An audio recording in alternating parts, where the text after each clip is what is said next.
What if I told you that millions of couples choose cruise ships for the most romantic moments of their lives, completely unaware of the horrors lurking beneath those sparkling decks?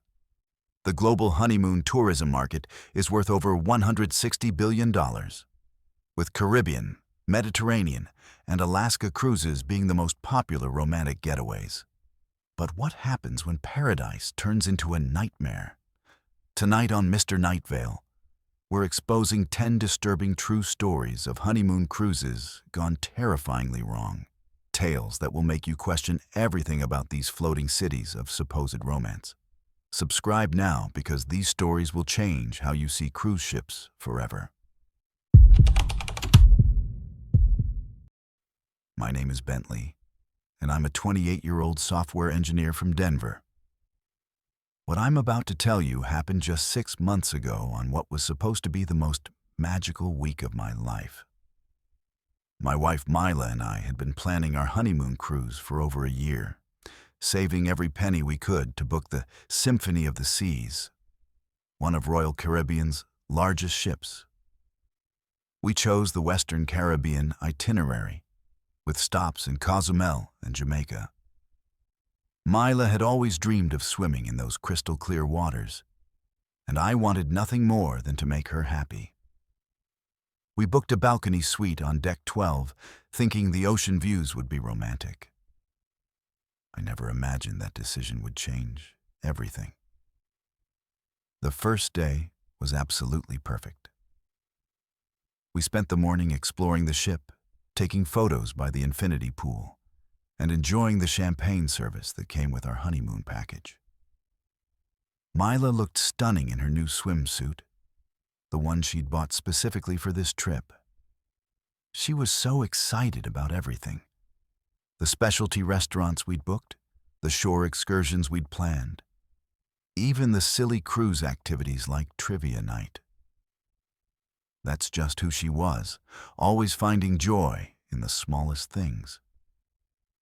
By evening, we'd had dinner at the ship's premium steakhouse, watched the Broadway-style show, and spent hours on our balcony talking about our future together. Everything felt magical, like we were living in a dream. Around midnight, Mila suggested we go for a late-night swim in the infinity pool. The ship had several pools, but the infinity pool on Deck 15 was special. It extended right to the edge of the ship with glass barriers, creating the illusion that the water flowed directly into the ocean. During the day, it was crowded with passengers. But at night, it was supposed to be nearly empty. The pool stayed open 24 hours, though the bar service ended at 2 a.m. Mila had read about couples taking romantic midnight swims there, and she'd been talking about it all day. I was tired from all the excitement, but seeing how happy the idea made her, I couldn't say no.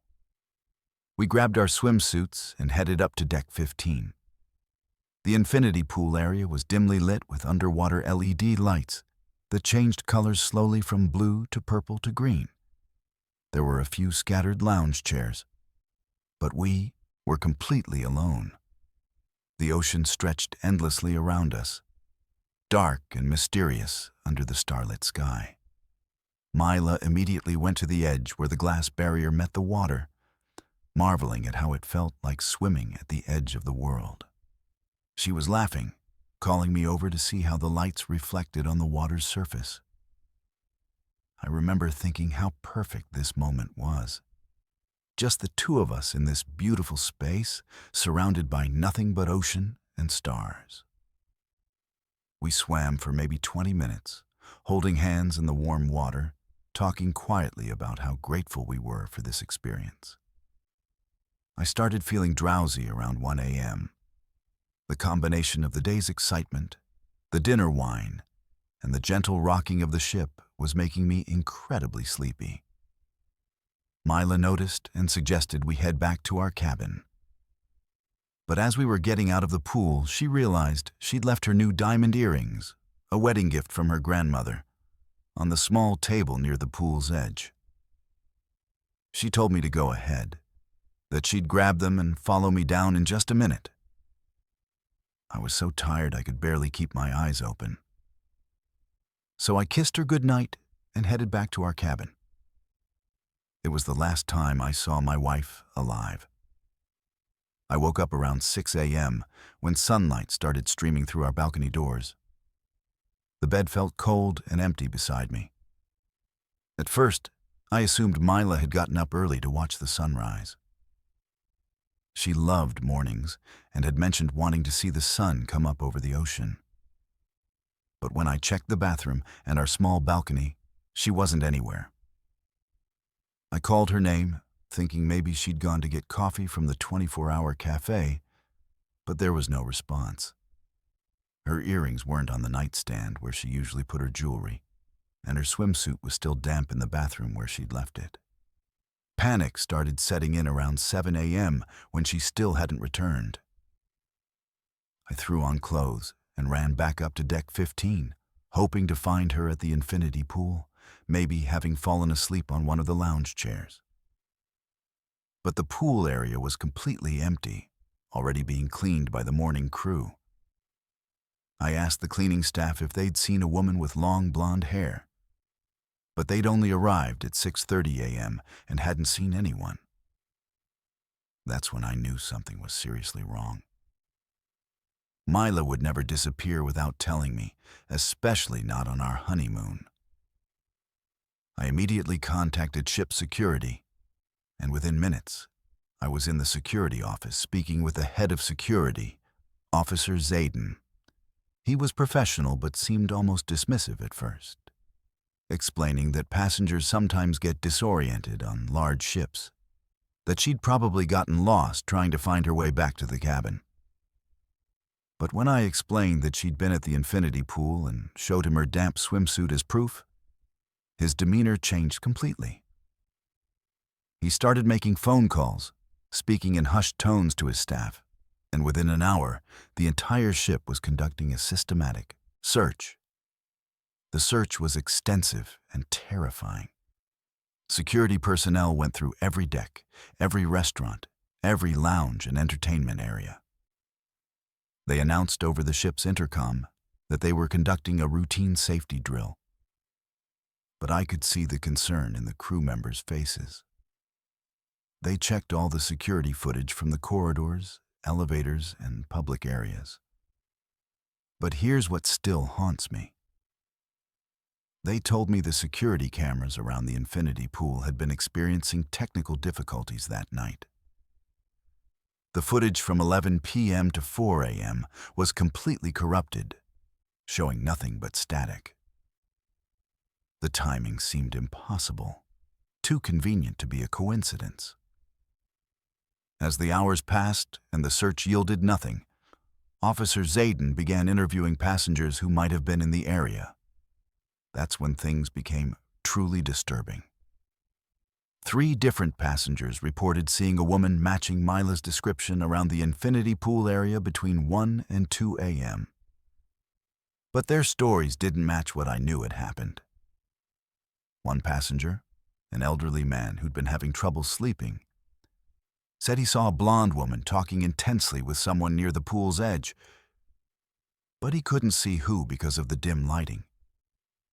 Another passenger, a young woman returning late from the nightclub, claimed she heard what sounded like an argument and a splash, but thought it was just drunk passengers being rowdy.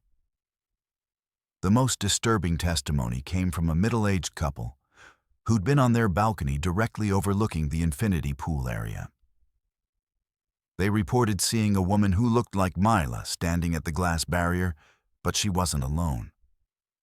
There were 2 figures in cruise staff uniforms talking with her, and their body language seemed aggressive, not helpful. The couple had gone inside shortly after, but they were certain something felt wrong about the interaction. When security tried to identify which crew members had been in that area during those hours, they found discrepancies in the duty rosters. Several staff members who should have been off duty were unaccounted for during that time period. The ship's captain made the decision to contact the Coast Guard and alter course toward the nearest port in Mexico. They conducted a helicopter search of the waters around our previous route. But the ocean is vast and dark. And after 8 hours, there was no trace of Mila. The Coast Guard officials who boarded the ship began their own investigation. But international waters complicate jurisdiction, and the cruise line's legal team became involved quickly. I was questioned extensively, and I could tell they were considering whether I might have been involved in my own wife's disappearance. The entire situation felt surreal and nightmarish. What haunts me most is how the cruise line handled everything afterward. They offered compensation, upgraded accommodations, and kept emphasizing how rare these incidents were. But they also had me sign multiple documents, and their legal representatives strongly suggested that pursuing the matter further would be difficult given the lack of concrete evidence. They implied that Mila might have had an accident, that the ocean can be unpredictable, that sometimes people make impulsive decisions when they're drinking and celebrating. But I knew my wife. Mila was careful, responsible, and deeply in love with life and with me. She wouldn't have jumped or fallen accidentally. 6 months later, I still don't know what happened to Mila that night. The FBI opened an investigation, but without witnesses or physical evidence, the case remains unsolved. I've learned that cruise ship disappearances are more common than most people realize, and that the maritime legal system makes it incredibly difficult to get answers. I've connected with other families who've lost loved ones on cruise ships, and there are disturbing patterns. Missing security footage, crew members with inconsistent stories, and corporate responses that prioritize reputation over truth. I'm sharing this story because people need to know that these floating cities aren't as safe as they appear.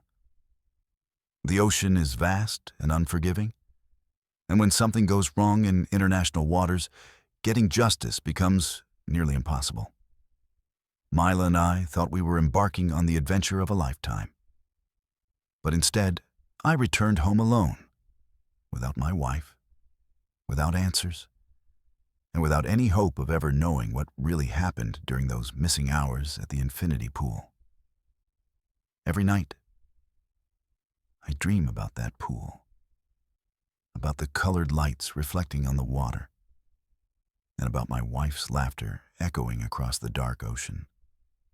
If you're planning a cruise honeymoon, please be careful. Stay together, trust your instincts, and never assume that paradise can't hide something sinister beneath its beautiful surface. My name is Leah, and I'm a 26-year-old nurse from Chicago. What happened to me and my husband during our honeymoon cruise 6 months ago still gives me nightmares. We had booked a 7-day Mediterranean cruise on Celebrity Edge, with stops in Rome, Barcelona, and the French Riviera. After working double shifts for months to save for this trip, we splurged on a premium suite with a private balcony on deck 10. The suite was beautiful, with floor-to-ceiling windows, a separate living area, and luxury amenities that made us feel like royalty. But what we thought was our dream honeymoon cabin became the center of our worst nightmare. The first few days were absolutely magical. My husband Tucker and I explored Rome's ancient streets, ate incredible pasta in Barcelona, and spent hours on our private balcony watching the Mediterranean coastline drift by. The Celebrity Edge was stunning, with modern design and impeccable service. Our suite attendant, Messiah, was incredibly attentive, bringing us fresh towels twice daily, chocolates on our pillows, and even arranging romantic surprises like champagne and roses. He had access to our room multiple times per day for cleaning and turn-down service, and we appreciated how professional and discreet he seemed.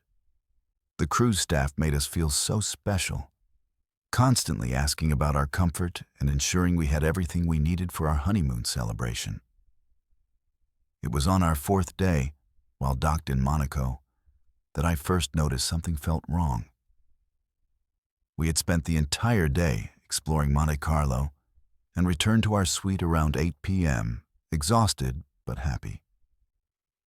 As I was unpacking our shopping bags, I noticed that my lingerie in the dresser drawer had been rearranged. It was subtle, just folded differently than how I always organize my things. Tucker thought I was being paranoid, suggesting that housekeeping might have moved things while cleaning.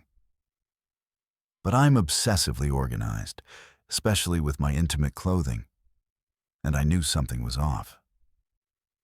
I decided to be more observant, mentally noting exactly how I left our personal items before we went out the next day.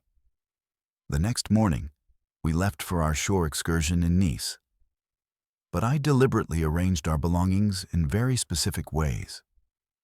My jewelry in a particular pattern, Tucker's cologne bottles in exact positions, and our clothes folded in precise stacks. When we returned that evening, multiple items had been moved. My birth control pills had been handled, my perfume bottles were in different spots. And most disturbing, several of my bras and underwear were missing from the laundry bag. When I confronted Tucker about it, he finally admitted he'd also noticed things seemed different, but hadn't wanted to worry me during our honeymoon. That night, I couldn't sleep. Every sound in the hallway made me jump, and I kept feeling like someone was watching us. Around 2 a.m., I heard the distinct sound of our keycard being used at the door. Tucker was fast asleep beside me, and I knew we weren't expecting any service.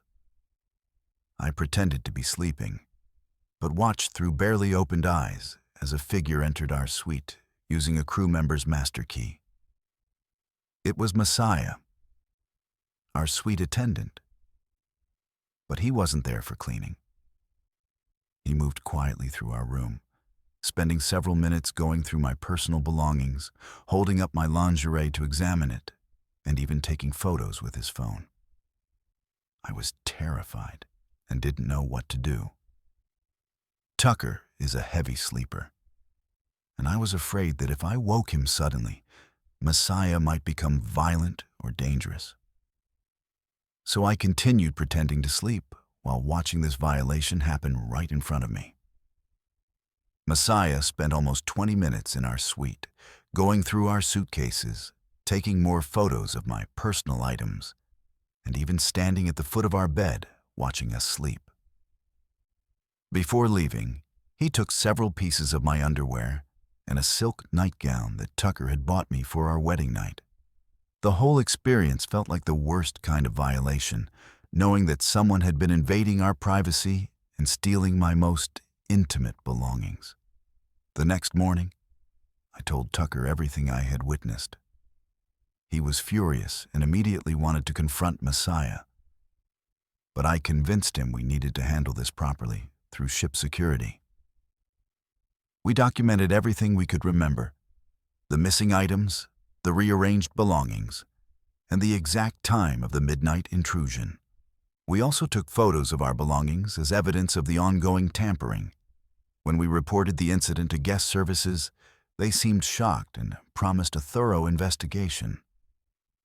But their initial response focused more on questioning whether we might have misplaced items or forgotten how we'd arranged things. The investigation revealed something much more sinister than we had imagined. When ship security searched Messiah's crew quarters, they found a collection of stolen, intimate clothing from dozens of passengers, along with hundreds of photos taken secretly in passenger suites. But the nightmare went deeper.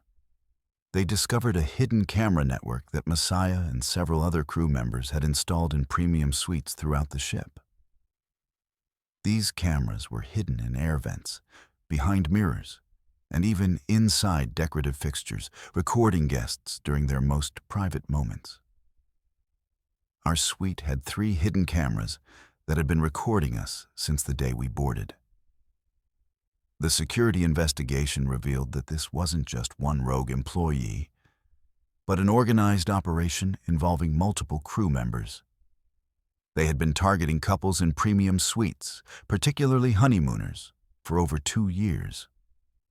The stolen footage and photos were being sold online to voyeurism websites, with our most intimate moments potentially viewed by thousands of strangers.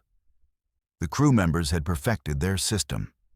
They knew which suites had the best camera angles, which passengers were most likely to be out during certain hours, and how to access rooms without arousing suspicion.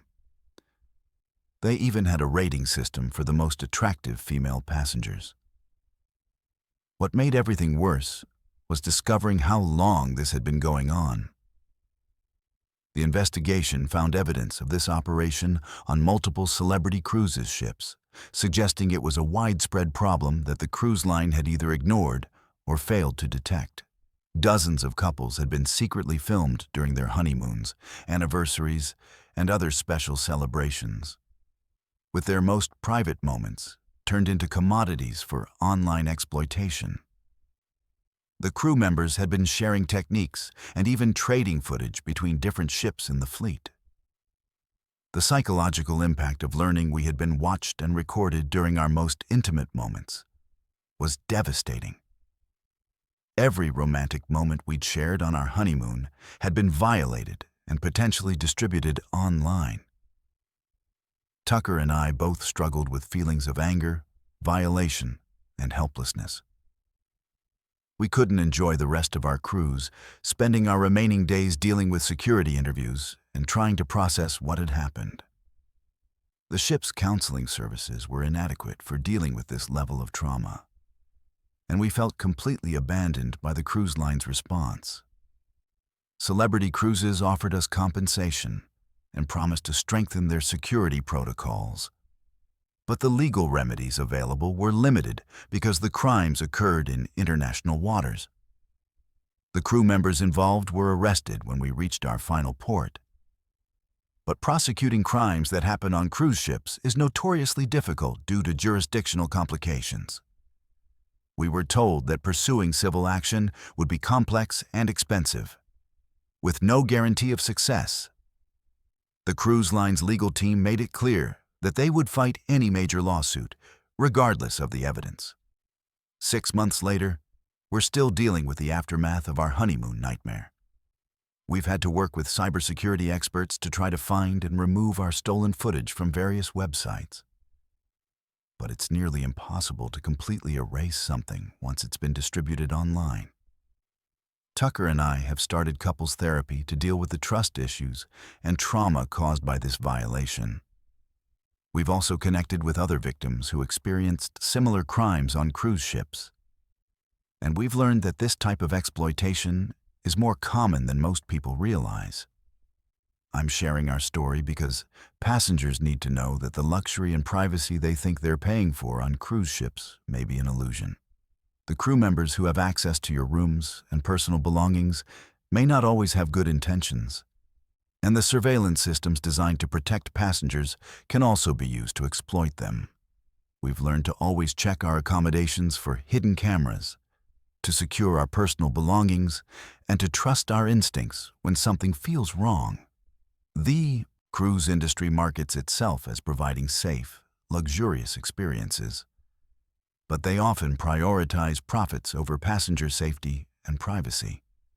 The regulatory oversight in international waters is minimal, and cruise lines can often cover up incidents to protect their reputations.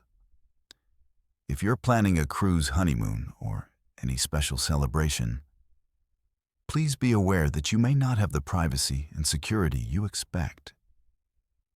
Document any suspicious behavior, trust your instincts, and remember that even in paradise, there can be predators watching and waiting to exploit your most vulnerable moments. Our dream honeymoon became a nightmare that continues to impact our lives. And I don't want other couples to experience the violation and trauma that we've endured. My name is Abraham, and I'm a 31-year-old accountant from Seattle.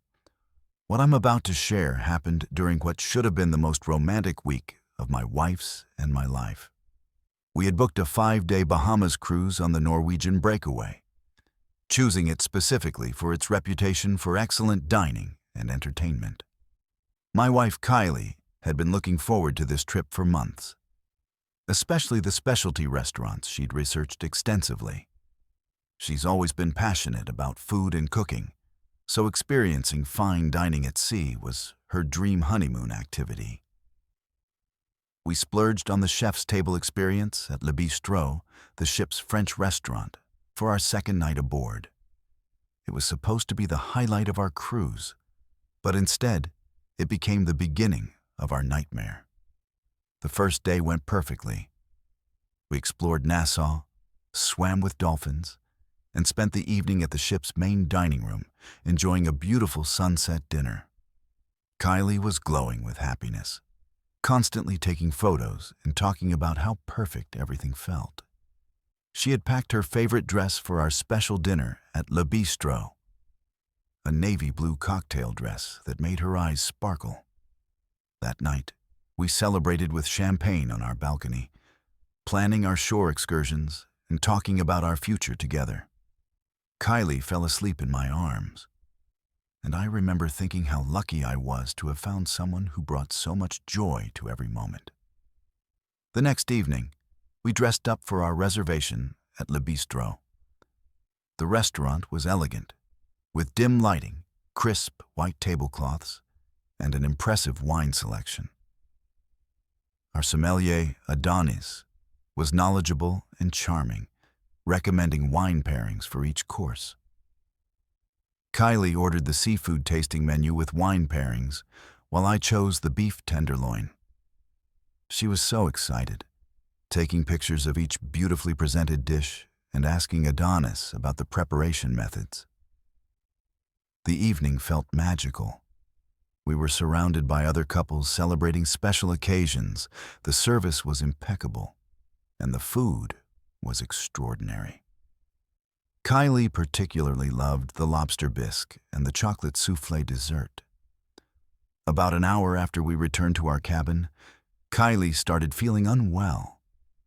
It began with mild nausea and dizziness, which we initially attributed to the wine pairings and the ship's motion. But within 30 minutes, her condition deteriorated rapidly. She developed severe abdominal cramping, profuse vomiting, and a high fever that appeared suddenly. Her skin became pale and clammy, and she was having difficulty staying conscious.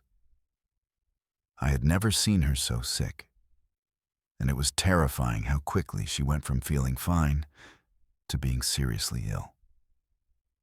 When she started having trouble breathing, I immediately called the medical center.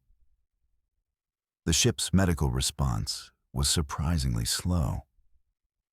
It took over 20 minutes for medical personnel to reach our cabin, despite my repeated calls emphasizing the severity of Kylie's condition. When Dr. Alex, the ship's physician, finally arrived, he seemed more concerned with asking questions about our activities than examining Kylie. He asked repeatedly about what we'd eaten, how much we'd consumed, and whether Kylie had any history of food allergies or eating disorders. Even as Kylie was clearly in medical distress, he spent more time taking notes than providing treatment. Dr. Alex diagnosed Kylie with severe food poisoning and recommended treating her symptoms in our cabin rather than transferring her to the medical center. This seemed strange to me, especially given how serious her condition appeared. When I asked about more aggressive treatment or the possibility of evacuating her to a hospital on shore, he became defensive and insisted that moving her would be dangerous in her current state. He administered anti-nausea medication and fluids, but refused to discuss helicopter evacuation or diverting the ship to the nearest port. His reluctance to consider these options seemed suspicious and unprofessional. Over the next 12 hours, Kylie's condition continued to worsen despite the treatment. She developed severe dehydration, her fever spiked to dangerous levels, and she began experiencing what appeared to be neurological symptoms, including confusion and tremors. I demanded that doctor. Alex arranged for emergency evacuation, but he claimed that weather conditions made helicopter rescue impossible and that the nearest suitable hospital was too far away. When I checked the weather myself, conditions appeared calm, and I could see other aircraft flying in the area. Something felt very wrong about the medical team's reluctance to seek outside help. It wasn't until Kylie lost consciousness that Alex finally agreed to contact the Coast Guard. But even then, there were mysterious delays. He claimed that communication equipment was experiencing technical difficulties, then said that the Coast Guard was handling other emergencies and couldn't respond immediately. Meanwhile, Kylie's vital signs were becoming increasingly unstable, and I felt helpless watching my wife deteriorate while receiving what seemed like inadequate medical care. The medical staff appeared more focused on documenting everything and asking me to sign various forms than on saving Kylie's life. When the Coast Guard helicopter finally arrived, nearly 18 hours after Kylie first became ill, she was unconscious and barely breathing. The Coast Guard medics were shocked by her condition and immediately criticized the ship's medical team for the delay in requesting evacuation. They told me that Kylie's symptoms suggested severe poisoning that required immediate intensive care treatment that wasn't available on the ship. During the helicopter transport to Miami, the Coast Guard medic mentioned that they'd responded to similar cases from cruise ships before, and that delayed medical evacuations were unfortunately common. At Jackson Memorial Hospital in Miami, the emergency physicians were able to stabilize Kylie, but she remained in critical condition for 3 days. The toxicology tests revealed that she had been poisoned with a combination of substances that were not naturally occurring in food. The doctors explained that someone had deliberately contaminated her meal with industrial cleaning chemicals and a sedative drug. This wasn't food poisoning. It was attempted murder. The hospital staff was horrified that the ship's medical team had misdiagnosed such obvious signs of deliberate poisoning and had delayed proper treatment for so long. The FBI investigation that followed revealed a shocking conspiracy involving multiple crew members on the Norwegian breakaway. The investigation discovered that several passengers on previous cruises had experienced similar mysterious illnesses after eating at specialty restaurants, but the incidents had been covered up or misreported as food poisoning. The crew members involved had been deliberately poisoning passengers, particularly those celebrating special occasions like honeymoons or anniversaries, as part of an insurance fraud scheme. They would poison passengers, delay medical treatment to worsen their conditions, then collect bribes from medical evacuation companies. What made the conspiracy even more disturbing was learning that the ship's medical staff was actively involved in the cover-up. Dr. Alex and several nurses had been paid to misdiagnose poisoning cases, delay evacuations, and falsify medical records to hide the evidence. They had perfected a system where they could make attempted murders look like accidental food poisoning, allowing the perpetrators to avoid suspicion while profiting from the resulting medical emergencies. Kylie and I were targeted because honeymooners were considered ideal victims, couples who were distracted by romance and less likely to ask difficult questions about medical care. The investigation revealed that at least 12 passengers had been deliberately poisoned over the previous 2 years, with 3 deaths that had been attributed to natural causes or accidents. The poisoning ring had been operating with impunity because of the limited oversight of medical care in international waters and the cruise line's desire to avoid negative publicity. Norwegian Cruise Line had received complaints about unusual illness patterns, but had failed to investigate properly, prioritizing their reputation over passenger safety. Kylie survived, but the poisoning caused permanent damage to her liver and nervous system. She experiences ongoing health problems, including chronic fatigue, memory issues, and digestive problems that may never fully resolve. The psychological trauma has been equally devastating. She suffers from severe anxiety about eating in restaurants and has lost her previous love of cooking and food. Our honeymoon nightmare destroyed not just our trust in the cruise industry, but Kylie's relationship with something that had previously brought her joy. The legal battle against Norwegian Cruise Line has been frustrating and complex. While the crew members involved were arrested and prosecuted, the cruise line has fought aggressively against civil lawsuits, claiming that they couldn't have prevented the actions of rogue employees. They've spent more money on legal fees trying to avoid responsibility than they would have spent on proper oversight and security measures. The maritime legal system makes it extremely difficult for passengers to get justice when crimes occur in international waters. I'm sharing our story because passengers need to understand that cruise ships can be dangerous places where criminal conspiracies can operate with minimal oversight. The crew members who prepare your food and provide medical care may not have your best interests at heart, and the cruise lines prioritize profits over passenger safety. If you or a loved one becomes seriously ill on a cruise ship, don't accept delays in medical treatment or evacuation. Demand proper care and don't trust ship medical staff who seem reluctant to seek outside help. Kylie and I learned too late that even in what appears to be a safe, regulated environment, there can be people plotting to harm passengers for their own financial gain. Our dream honeymoon became a fight for survival, and the effects continue to impact our lives every single day. My name is Sarah, and I'm a 29-year-old teacher from Portland.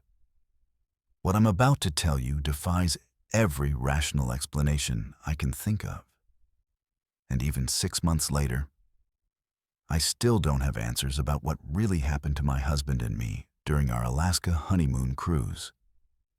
We had booked a 7-day inside passage cruise on the Crown Princess, departing from Seattle with stops in Juneau, Skagway, and Ketchikan. This was our dream honeymoon. We'd both always wanted to see the glaciers and northern lights, and the timing in late September promised the best chance of witnessing the aurora borealis from the ship's deck. My husband Caden and I had saved for 2 years to afford this trip, choosing Princess specifically for their reputation with Alaska cruises and their expertise in positioning ships for optimal northern lights viewing. The first 3 days were absolutely magical. We watched whales breach alongside the ship, photographed massive glaciers calving into the sea, and spent hours bundled together on our balcony watching the pristine wilderness drift by. Caden, who works as a forest ranger, was in his element identifying different species of eagles and explaining the geological formations we passed. The ship's naturalist program fascinated us both, and we attended every lecture about glacial movement, wildlife behavior, and the science behind the northern lights. Our fellow passengers were wonderful, mostly couples celebrating anniversaries or retirements, all sharing the same sense of awe at Alaska's incredible beauty. Everything felt perfect, like we were living in a nature documentary. On our 4th evening, the ship's crew announced that conditions were ideal for northern lights viewing. We had crossed into international waters earlier that day, positioned perfectly between the Canadian coast and the open Pacific for minimal light pollution. The aurora forecast predicted exceptional activity, and the captain had adjusted our course to provide the best possible viewing angle. After dinner, Caden and I joined dozens of other passengers on the upper decks, wrapped in blankets provided by the crew, waiting for the lights to appear. The ship's engines had been quieted to reduce vibration, and the usual deck lighting had been dimmed to preserve our night vision. Around 11 p.m., the northern lights began to appear, first as a faint green glow on the horizon, then building into spectacular dancing curtains of light across the entire sky. It was the most beautiful thing I had ever seen, like nature's own private light show just for us. Caden and I stood at the railing on deck 12, taking photos and videos, completely mesmerized by the ethereal display. Other passengers around us were equally captivated, with everyone speaking in hushed, reverent tones, as if we were witnessing something sacred. The lights seemed to pulse and breathe, shifting from green to purple to pink, reflecting off the calm ocean surface and creating the illusion that we were floating in space surrounded by cosmic energy. That's my last clear memory of that night. The next thing I remember is waking up in the ship's medical center with harsh fluorescent lights burning my eyes and a severe headache that felt like my skull was splitting open. Caden was in the bed beside me, unconscious and connected to IV lines, looking pale and disoriented. A nurse I didn't recognize was checking his vital signs, and when she saw me trying to sit up, she immediately called for Dr. Timothy, the ship's physician.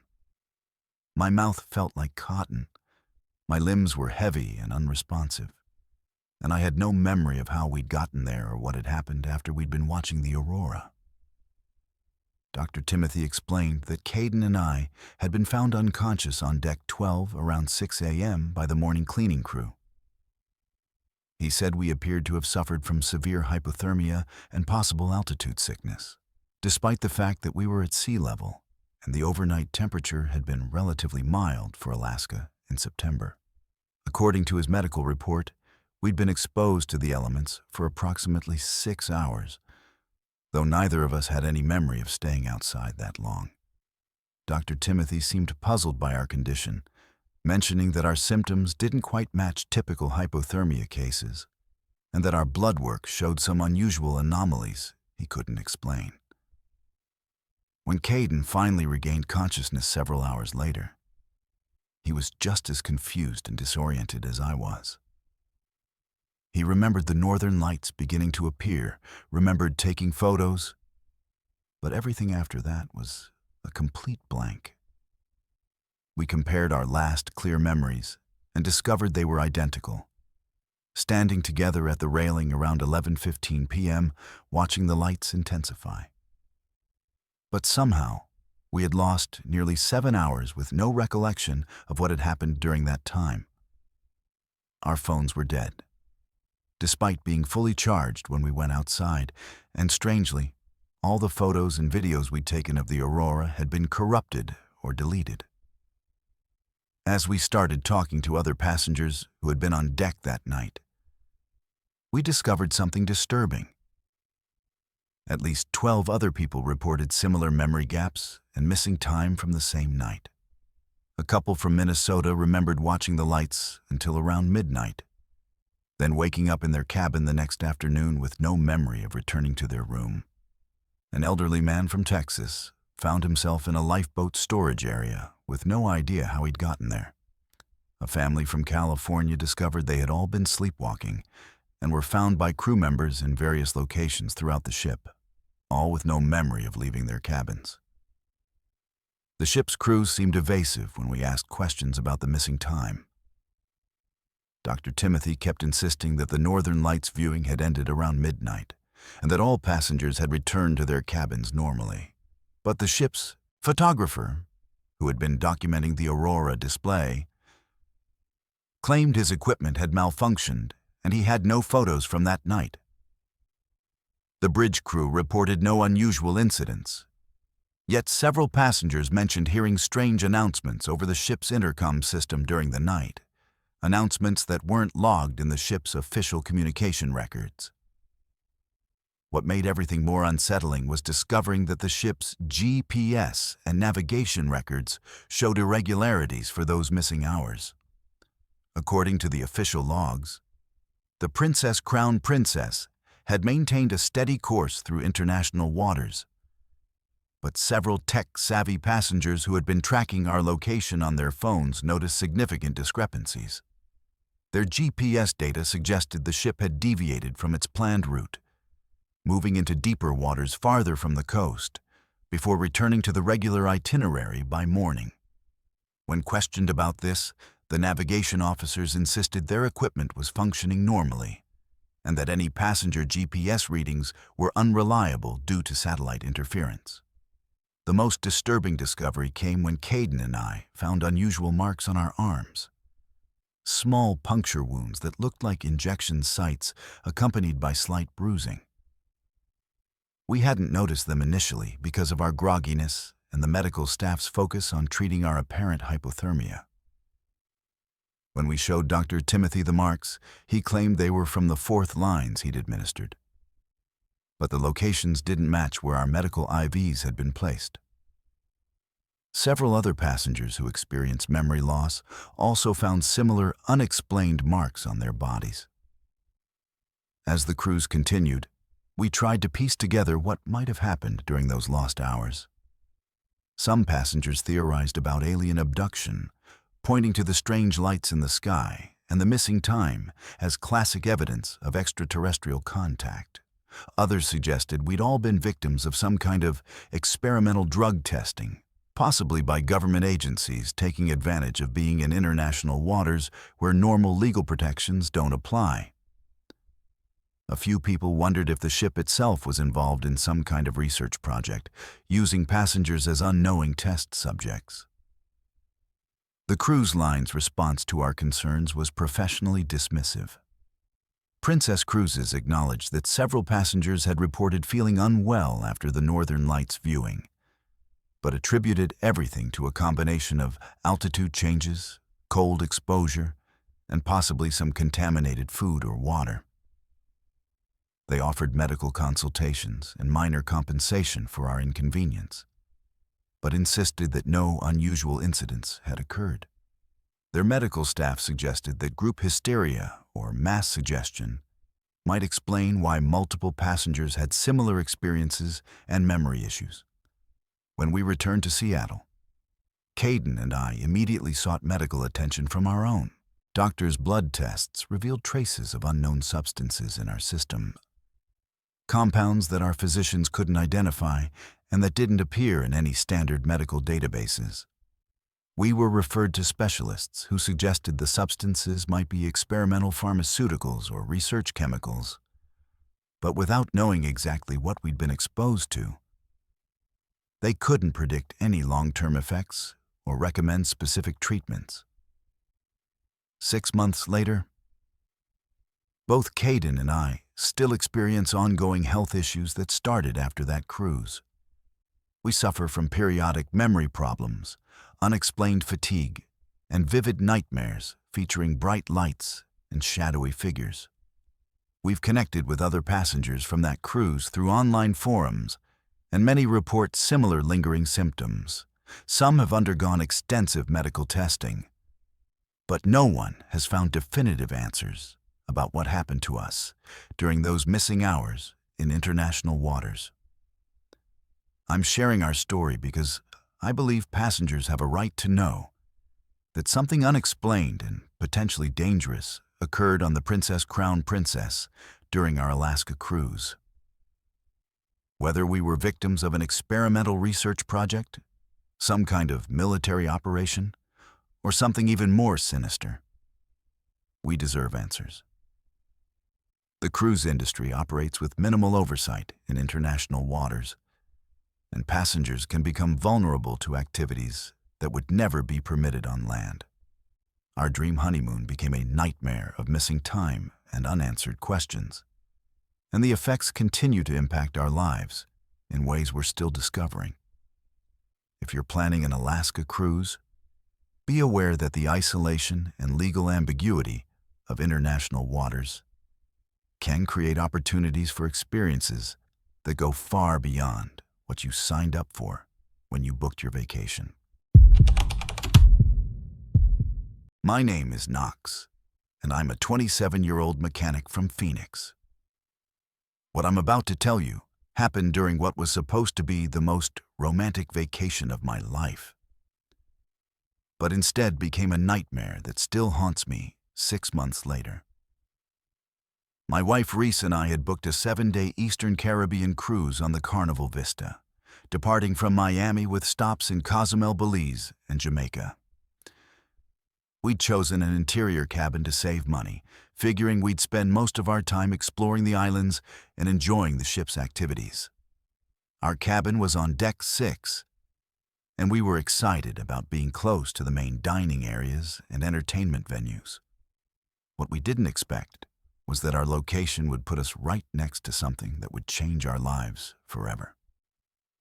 The first 2 days of the cruise were absolutely perfect. Reese and I spent hours by the pool, tried every restaurant on the ship, and danced until late at night at the ship's nightclub.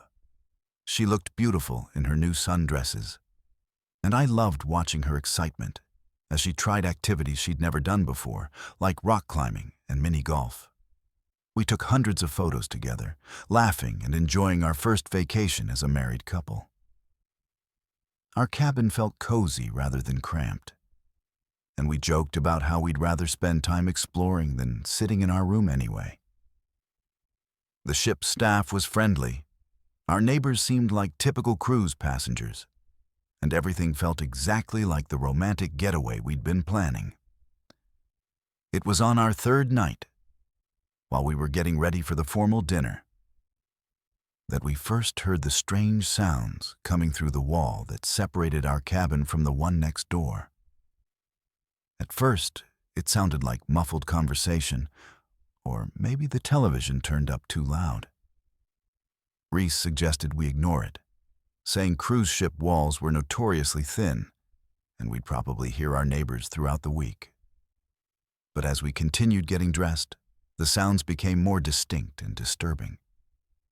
There were voices, multiple voices, but they didn't sound like normal conversation. Instead, they sounded distressed, desperate, and sometimes there were periods of complete silence, followed by what sounded like crying or pleading. Reese and I looked at each other with growing concern. The voices were clearly female, and they sounded young, possibly even teenage. There was also at least one male voice that seemed to be giving orders or directions, though we couldn't make out the specific words through the wall. What made it more unsettling was that the conversation wasn't in English.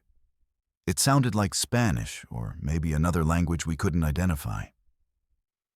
As mechanics, I'm used to identifying sounds and understanding what they mean. And these sounds were setting off every alarm bell in my head. Something was very wrong in the cabin next to ours. We decided to go to dinner as planned, hoping that whatever was happening would resolve itself or that we'd been misinterpreting normal conversation. But when we returned to our cabin around 10 p.m., the sounds had escalated. Now we could clearly hear what sounded like someone crying, along with periodic thumping or banging against the wall. Reese was getting scared, and honestly, so was I. We called the front desk to report a possible disturbance, but the guest services representative seemed dismissive, suggesting that passengers sometimes get loud during their vacation celebrations, and that it would probably quiet down soon. The situation continued to worsen throughout the night. Around 2 a.m., we heard what sounded unmistakably like someone calling for help, followed by sounds of a struggle. The female voices were clearly in distress, and there were now multiple male voices that sounded aggressive and controlling. Reese was crying by this point, begging me to do something to help whoever was in that cabin. I called security directly, explaining that we believed someone was being hurt or held against their will in the cabin next to ours. The security officer who answered seemed more concerned, but told us he'd need to investigate before taking any action. When security arrived at our cabin 30 minutes later, the sounds from next door had mysteriously stopped. Officer Tate listened at the wall, but heard nothing unusual. He explained that he'd need more concrete evidence before he could justify entering another passenger's cabin, especially since the ship's manifest showed that the occupants had checked in normally and their paperwork was in order. However, he did agree to increase security patrols on our deck and asked us to call immediately if we heard anything else suspicious. After he left, Reese and I lay awake listening, but the cabin next door remained silent for the rest of the night. The next morning, we watched carefully as passengers left their cabins for breakfast, hoping to see who was staying next door. What we saw made our blood run cold. 3 young women, who looked barely 18, emerged from the cabin looking exhausted, frightened, and disheveled. They were accompanied by 2 older men, who seemed to be controlling their every movement, holding their arms, speaking to them in harsh whispers, and positioning themselves to block the women from interacting with other passengers. The women's clothes didn't fit properly. Their hair was messy and most disturbing. They looked around desperately, as if hoping someone would notice their distress. Reese and I immediately approached the nearest crew member, explaining what we'd witnessed and describing the women's obvious distress. The crew member, a young man from the Philippines, looked genuinely concerned and promised to report our observations to ship security. Within an hour, Officer Tate came to our cabin to follow up on our report. He explained that he'd attempted to contact the passengers in question, but they had not responded to calls or knocks on their door. He also mentioned that their cabin registration showed some irregularities that were raising red flags with the security team. By afternoon, ship security had launched a full investigation. They discovered that the cabin next to ours had been booked under false names with fraudulent credit cards. The 2 men were not legitimate passengers, but had somehow managed to board the ship with forged documents. Most shocking, the 3 young women were victims of human trafficking who had been transported onto the cruise ship against their will. They were being held captive and were scheduled to be moved to another location when the ship docked in Cozumel the following day. The rescue operation that followed was swift but terrifying for Reese and me to witness. Security teams, working with FBI agents who were flown in by helicopter, surrounded the cabin and arrested the 2 men. The young women were taken to the ship's medical center for evaluation and care. We learned later that they were from Central America and had been kidnapped weeks earlier, then transported through various locations before being brought onto our cruise ship. The traffickers had been using cruise ships as transportation methods because the limited security screening and international waters made it easier to move victims without detection. What made the situation even more disturbing was learning that this wasn't an isolated incident. The FBI agents explained that human trafficking operations had been increasingly using cruise ships as part of their transportation networks. The traffickers exploit the fact that cruise passengers rarely pay attention to their neighbors, that crew members are trained not to interfere with guest privacy, and that the ships spend significant time in international waters where law enforcement jurisdiction is complicated. Our cruise ship, like many others, had unknowingly become part of a criminal network that profits from human suffering. The investigation revealed that the trafficking ring had been operating for over 2 years, using multiple cruise lines and routes to transport victims. They had perfected methods for getting forged documents past security screening, for keeping victims controlled and silent during voyages, and for transferring them to different handlers at various ports. The 3 women we helped rescue were just one small part of a much larger operation that had moved dozens of victims through the cruise ship system.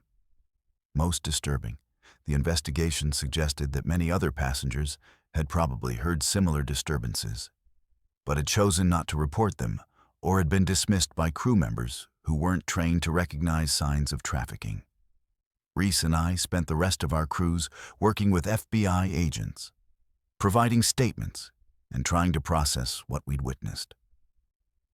The 3 women we'd helped save were taken off the ship at the next port and entered into a federal protection program. We learned that they were receiving medical care, counseling, and legal assistance to help them recover from their ordeal and potentially testify against their captors. The two traffickers were charged with multiple federal crimes, including kidnapping, human trafficking, and document fraud. 6 months later, Reese and I are still dealing with the psychological impact of our honeymoon experience.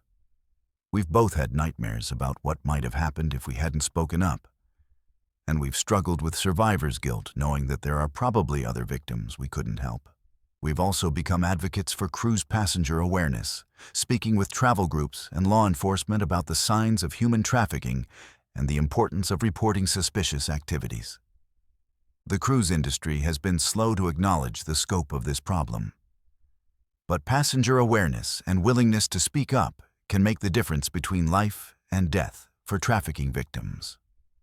I'm sharing our story because passengers need to understand that cruise ships can be used by criminals for purposes far beyond vacation enjoyment. The isolation of being at sea, the transient nature of cruise passengers, and the limited law enforcement presence create opportunities for serious crimes to occur undetected. If you hear sounds of distress from neighboring cabins, see passengers who appear to be controlled or frightened, or witness any situation that doesn't seem right, please report it immediately to ship security and insist on follow-up. Reese and I learned that our willingness to pay attention and speak up literally saved lives.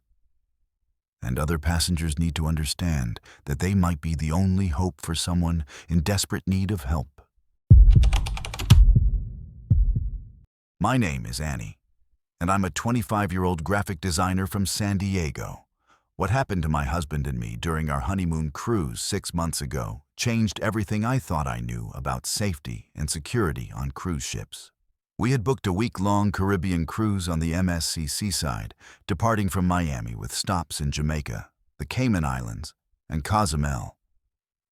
We were particularly excited about the behind-the-scenes ship tour that was offered on our third day, an opportunity to see the engineering marvels that keep these massive vessels running.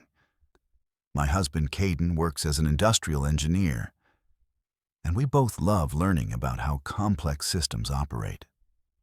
The tour promised access to restricted areas like the engine room, navigation bridge, and crew quarters that regular passengers never get to see. Neither of us could have imagined that this special tour would become the most terrifying experience of our lives.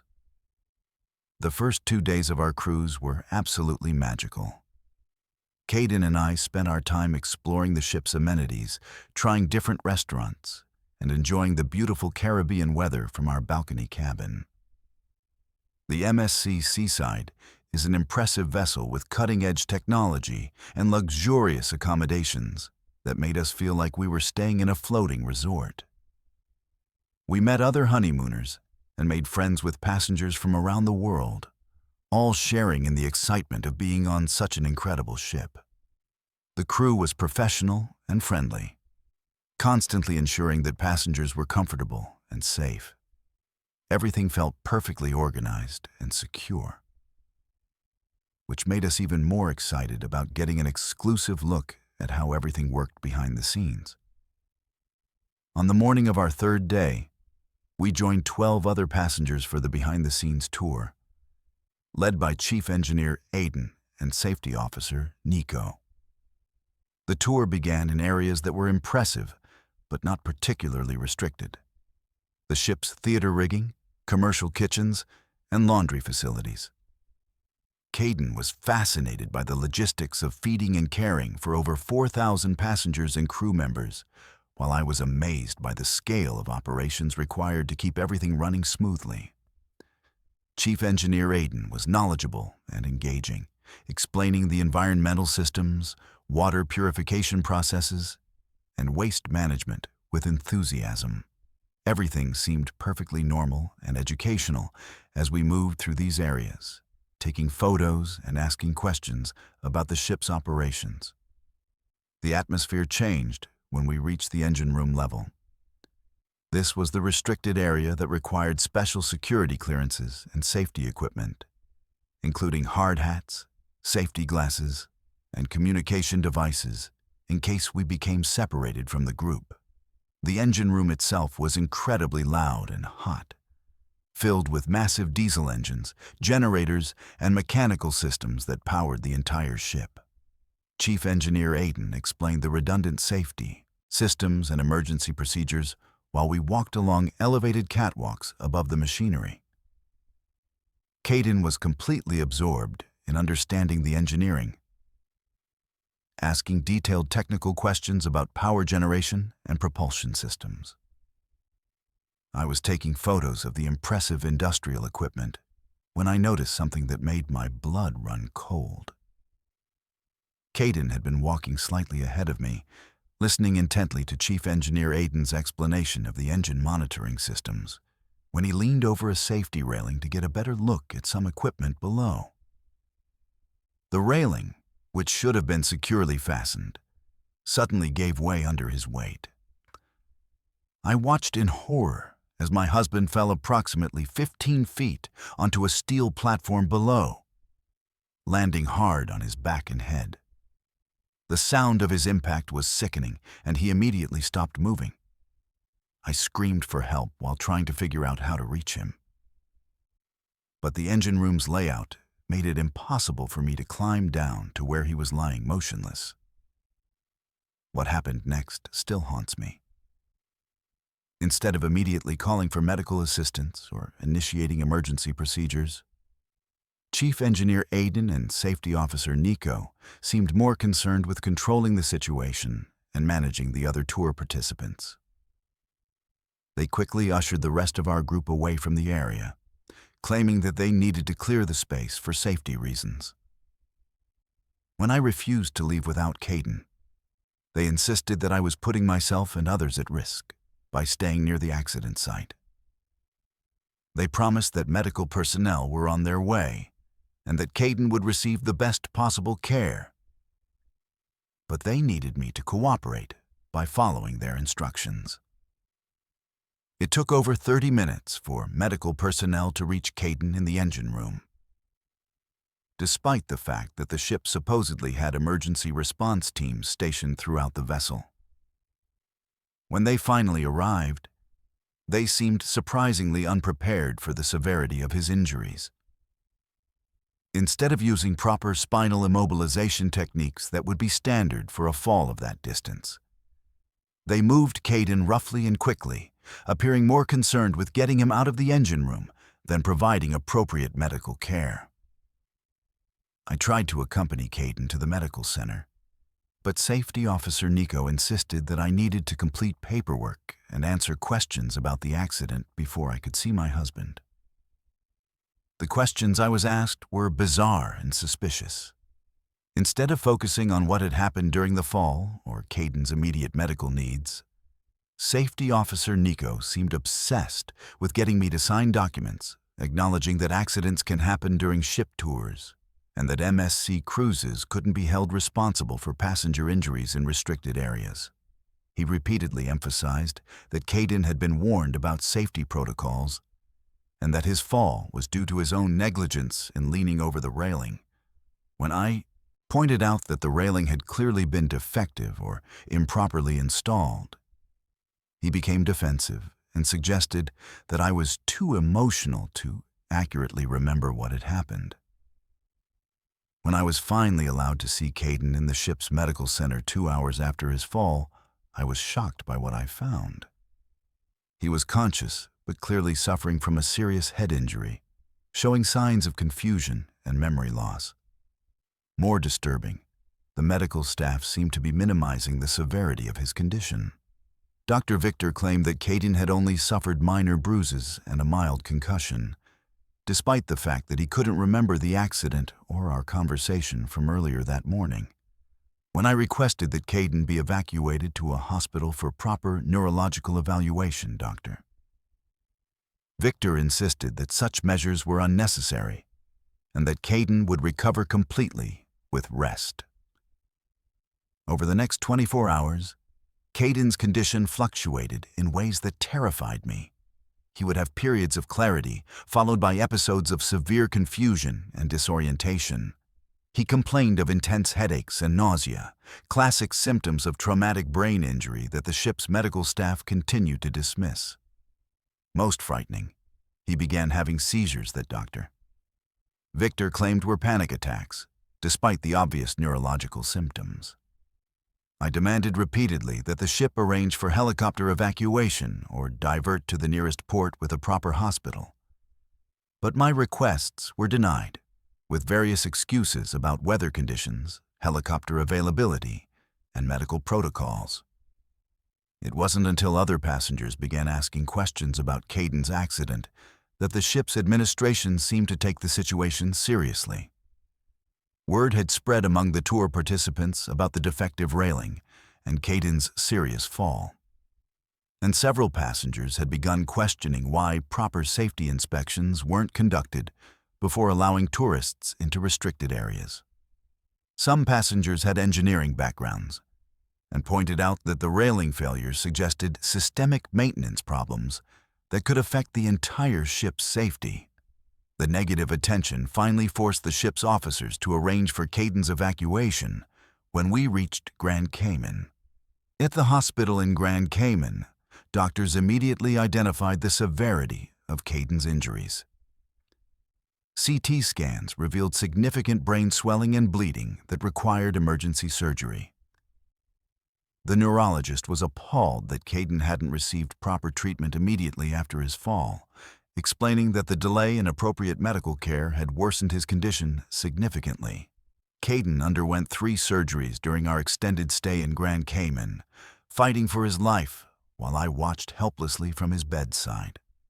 The medical team explained that if Caden had received proper treatment immediately after his fall, his injuries would have been much more manageable. The investigation that followed revealed that MSC Cruises had been aware of safety violations in the engine room for months before our tour. The railing that failed had been reported as loose by crew members, but repairs had been delayed to avoid disrupting passenger tours. More shocking, this wasn't the first accident in that area. 2 crew members had been injured in similar falls within the previous year, but the incidents had been covered up to avoid regulatory scrutiny. The company had been prioritizing tour revenue over passenger safety, allowing potentially dangerous access to areas that weren't properly maintained. 6 months later, Caden is still recovering from his traumatic brain injury. He's had to learn to walk again, struggles with memory and concentration problems, and may never return to his career as an engineer. The cognitive damage has changed his personality, and we're both still adjusting to how the accident has affected our relationship and our future together. We've filed lawsuits against MSC Cruises, but the maritime legal system makes it incredibly difficult to hold cruise lines accountable for passenger injuries, especially those that occur in international waters. I'm sharing our story because passengers need to understand that behind-the-scenes tours on cruise ships may not be as safe as they appear. The areas you're shown may not have been properly inspected or maintained, and the medical care available on ships is often inadequate for serious injuries. If you choose to participate in these tours, ask detailed questions about safety protocols, insist on seeing current inspection records, and don't hesitate to leave if anything seems unsafe. Caden's accident was preventable, but the cruise line's negligence and cover-up turned what should have been a minor incident into a life-altering tragedy. Our dream honeymoon became a nightmare that continues to impact every aspect of our lives. And I don't want other couples to experience the devastating consequences of trusting that cruise lines will prioritize passenger safety over profits. My name is Maddox, and I'm a 30-year-old lawyer from Boston.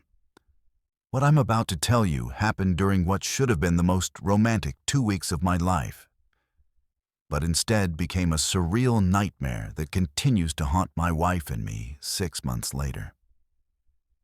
We had booked a transatlantic crossing on the Holland-America New Amsterdam, departing from New York and sailing to Southampton, England. This wasn't just any cruise. It was a 14-day journey across the open Atlantic, something we'd dreamed about since college. My wife Daphne and I are both history enthusiasts, and the idea of crossing the same waters as the great ocean liners of the past felt incredibly romantic and adventurous. We chose Holland America specifically for their reputation with longer voyages and their experienced crew who specialize in transatlantic crossings. What we experienced on that ship defied every law of physics and reason I thought I understood. The first 5 days of our crossing were absolutely perfect. Daphne and I spent our mornings attending lectures about maritime history, our afternoons reading in the ship's beautiful library, and our evenings dancing in the elegant Queen's Lounge. The New Amsterdam is a classic ocean liner with old-world charm that made us feel like we were traveling in the golden age of sea travel. We made friends with other passengers who shared our love of history and travel, many of whom were experienced transatlantic cruisers who regaled us with stories of previous crossings. The ship's daily routines, formal dinners, and traditional maritime ceremonies created an atmosphere of timeless elegance that made our honeymoon feel truly special. Everything about the experience felt magical and sophisticated, exactly what we'd hoped for when we planned this dream voyage. It was on our 6th day at sea, while we were deep in the middle of the Atlantic Ocean, that we encountered the first storm. Captain Xander announced over the ship's intercom that we would be experiencing rough weather for the next 12 to 24 hours, but assured passengers that the New Amsterdam was designed to handle Atlantic storms and that we should expect some rolling and pitching. Daphne and I had prepared for rough seas by packing motion sickness medication, and we were actually excited to experience a real Atlantic storm from the safety of our well-built ship. That first night, the ship rolled dramatically as massive waves crashed over the lower decks. But everything felt normal for a storm crossing. We went to sleep listening to the wind howling outside our cabin, feeling secure in our floating hotel. When we woke up the next morning, something felt terribly wrong. The storm was still raging with the same intensity as the night before, which seemed unusual but not impossible. But as the day progressed, we began to notice that the storm never seemed to change or diminish. The waves were crashing with identical patterns. The wind was howling at exactly the same pitch, and even the ship's rolling motion felt repetitive and mechanical. Daphne first pointed out that the lightning flashes we could see through our porthole seemed to be occurring in the same sequence, over and over again. As a lawyer, I'm trained to notice patterns and inconsistencies, and something about this storm felt artificial, like we were trapped in some kind of loop. By the 3rd day of the storm, our concerns had escalated to genuine fear. The weather wasn't just continuing, it was literally repeating. Every morning at exactly 6:47 a.m., we would hear the same lightning crack, followed by the same sequence of thunder. The ship's movement followed an identical pattern every hour, rolling to starboard for precisely 4 minutes, then to port for 3 minutes, then stabilizing for 2 minutes before repeating. Most disturbing, the crew seemed completely oblivious to the repetitive nature of the storm. When we questioned staff members about the unusual weather patterns, they responded with identical phrases about Atlantic storms being unpredictable, using the exact same words and inflections each time we asked. The passenger behavior became increasingly eerie as the storm continued. People were following the same daily routines with robotic precision, having identical conversations at identical times, and even ordering the same meals in the same sequence. Daphne and I began documenting everything we observed, taking notes about conversations we overheard, meal choices people made, and activities they participated in. To our horror, we discovered that passengers were repeating their behaviors in precise 24-hour cycles. The elderly woman who sat near us at breakfast ordered scrambled eggs and wheat toast at exactly 8:15 a.m. every day, complained about the weather at 8:23 a.m., and left the dining room at 8:31 a.m., following this exact routine without any variation. Captain Xander's daily announcements became particularly unsettling. Every morning at 10 a.m., he would provide the same weather update using identical phrasing, promising that the storm would pass soon and thanking passengers for their patience. But the storm never passed, and his announcements never changed. When Daphne and I tried to speak with him directly, we were told that the captain was too busy managing the ship through the difficult weather. The crew members we could access seemed to be operating on autopilot, performing their duties with mechanical precision, but showing no awareness of the repetitive nature of everything happening around them. Our attempts to understand what was happening led us to explore different parts of the ship, searching for clues or explanations. In the ship's library, we discovered that the same books were being checked out and returned by the same passengers on the same schedule every day. The ship's computer terminals always showed the same date and time, never advancing despite the passage of days. Most disturbing, when we checked our own phones and watches, the time seemed to advance normally, but all the ship's official timekeeping devices remained frozen. We began to feel like we were the only people on the ship who retained any awareness of the passage of time or the repetitive nature of our situation. On what we calculated to be the 7th day of the storm, Daphne and I discovered something that shook us to our core. While exploring a restricted area of the ship, we found a crew member who seemed different from the others. Chief Engineer Oscar was sitting alone in a maintenance area, staring blankly at the wall with tears streaming down his face. When we approached him, he looked at us with recognition and desperation, whispering that he remembered everything, that they were all trapped in the same day over and over again, and that he didn't know how to make it stop. He explained that he had been aware of the time loop for what felt like months, watching the same passengers live the same day repeatedly while being powerless to break the cycle. Chief Engineer Oscar revealed that the ship's navigation and communication systems had malfunctioned during the first night of the storm, but not in any way that made technical sense. According to his instruments, the ship was maintaining its course toward Southampton, but they never seemed to make any progress. GPS readings showed them in the same coordinates every day. Weather satellites showed the same storm system in the same location, and radio communications with the outside world had completely ceased. Most terrifying, he had tried multiple times to alert passengers and other crew members about the situation, but they would forget everything he told them and return to their repetitive behaviors the next day. As we continued to experience day after day of identical storms and identical passenger behavior, Daphne and I began to fear that we might be trapped forever in this maritime purgatory. We tried everything we could think of to break the pattern, changing our own routines, trying to alter other passengers' behavior, even attempting to access the ship's bridge or communication equipment. Nothing worked. Every morning, we would wake up to the same storm, the same announcements, and the same robotic behavior from everyone around us. Only we and Chief Engineer Oscar seemed to retain our memories and awareness of the repetitive cycle. The psychological impact of our situation became overwhelming. Daphne started having panic attacks, terrified that we would never see our families again or return to our normal lives.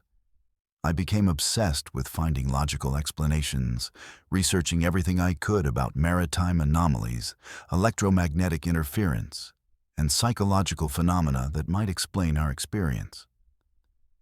But nothing in my legal training or rational worldview could account for what we were experiencing. We seemed to be trapped in a supernatural prison, sailing endlessly through the same storm without any hope of escape or rescue. On what we estimated to be our 15th day in the time loop, something finally changed. We woke up to silence, no storm sounds, no rolling motion, and brilliant sunshine streaming through our porthole. When we rushed to the deck, we found the ship sailing peacefully through calm seas under a beautiful blue sky. Other passengers were behaving normally, talking about their excitement to reach Southampton, with no memory of the endless storm we had experienced. Even Chief Engineer Oscar seemed to have no recollection of our conversations about being trapped in time. When we finally reached Southampton, Daphne and I immediately checked the dates and discovered that only 8 days had passed since we left New York, despite our experience of being trapped for weeks in the storm. Neither our families nor anyone else believed our story about the time loop. The ship's official log showed a brief 2-day storm followed by smooth sailing, with no record of the repetitive patterns we had observed. Holland America's representatives politely dismissed our concerns as possible seasickness-induced confusion or the disorienting effects of our first transatlantic crossing. 6 months later, Daphne and I still struggle to understand what happened to us in the middle of the Atlantic Ocean. We've researched similar experiences and found scattered reports of temporal anomalies at sea, but nothing that provides a satisfactory explanation for our experience.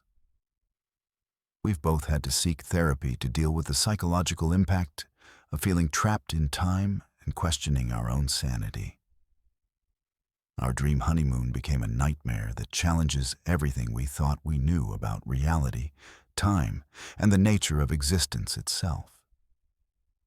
I'm sharing our story because passengers deserve to know that there are mysteries on the ocean that can't be explained by science or reason, and that sometimes a romantic cruise across the Atlantic can become a journey into the unknown from which you may never fully return.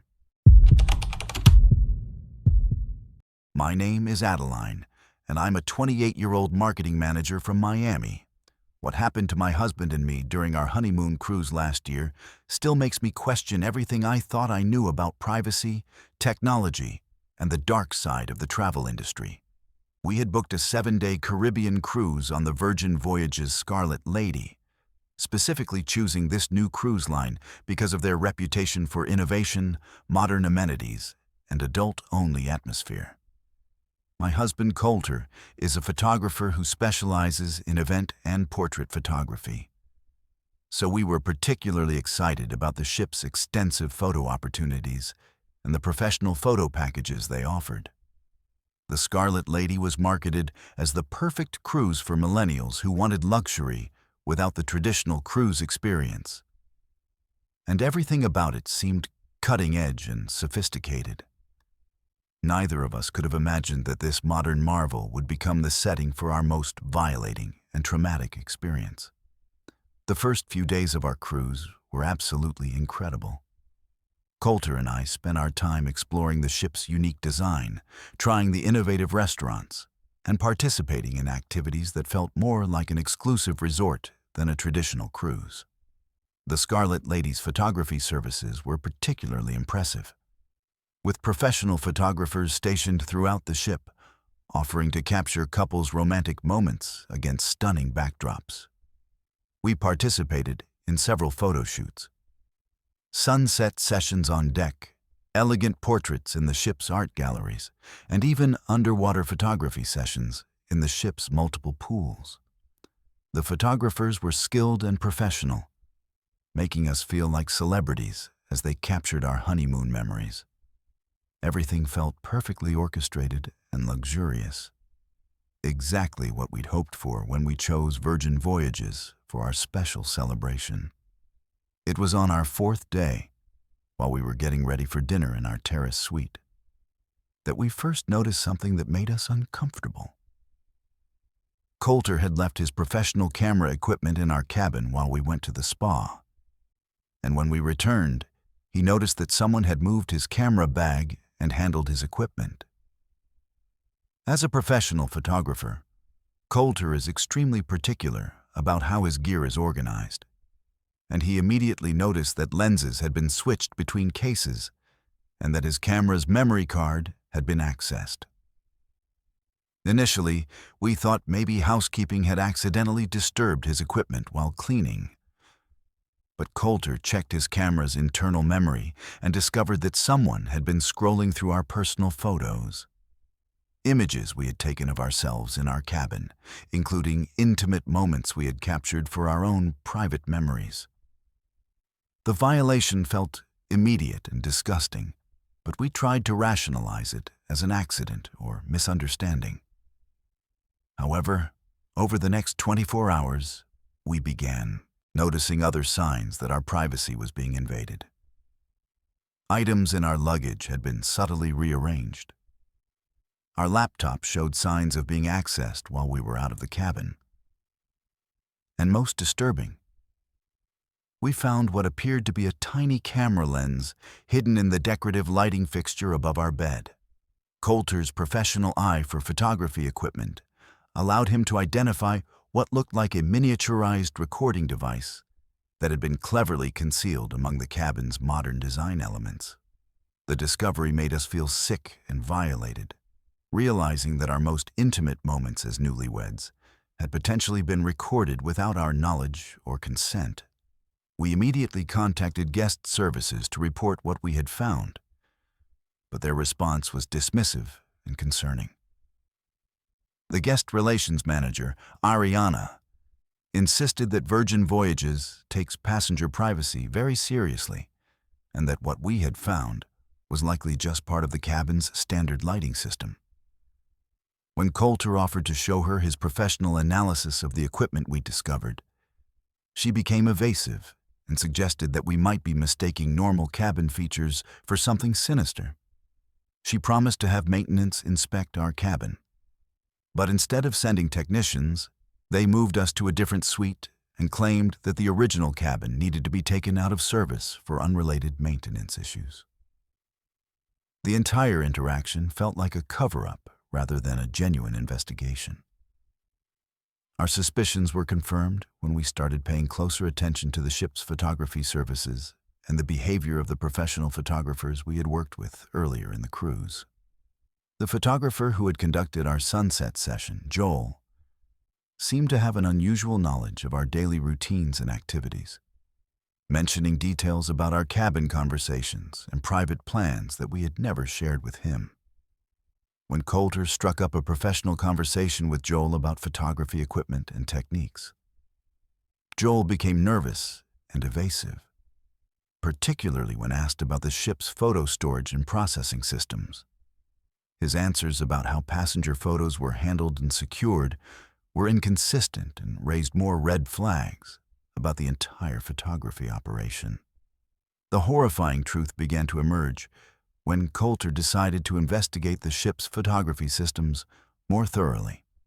Using his professional knowledge and connections in the photography industry, he started asking detailed technical questions about the equipment being used and the digital storage protocols for passenger images.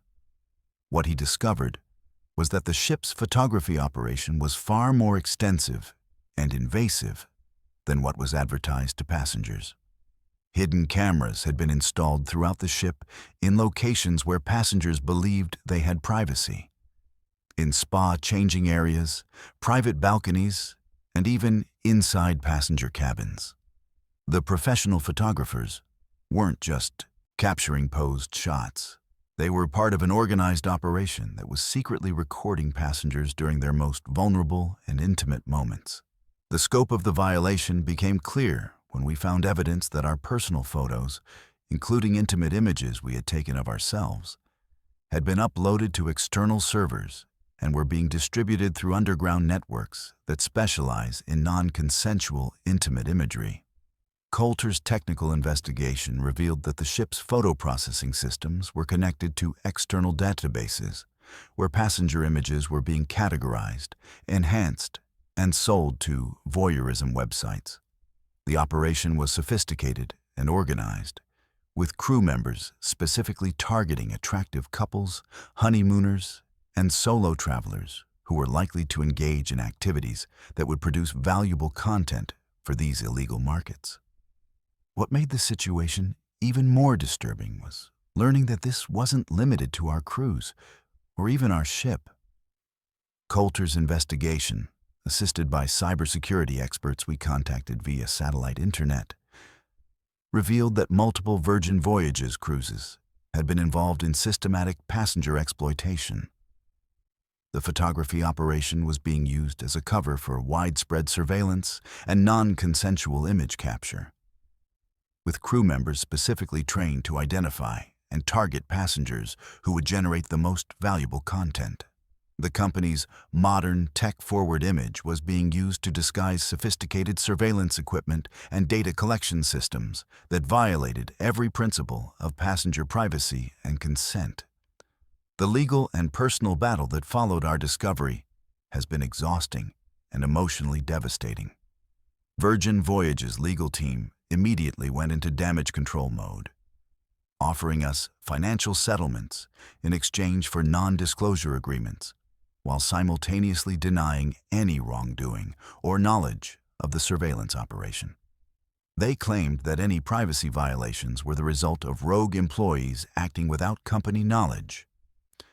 But the evidence Coulter had gathered suggested systematic and coordinated activities that required corporate-level planning and resources.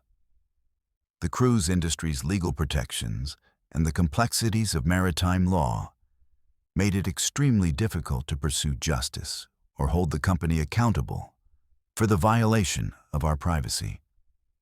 The psychological impact of learning that our most intimate moments had been recorded, distributed, and potentially viewed by thousands of strangers has been devastating for both Coulter and me.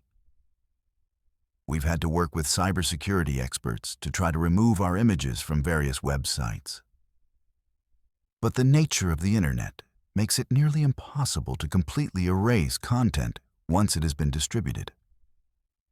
We've both required therapy to deal with the violation and betrayal we experienced, and our relationship has been strained by the knowledge that our honeymoon memories have been permanently tainted by this criminal exploitation. The paranoia and trust issues created by this experience have affected every aspect of our lives, from our professional relationships to our ability to enjoy travel and photography. 6 months after our cruise, we've connected with dozens of other passengers who experienced similar violations on Virgin Voyages ships and other cruise lines.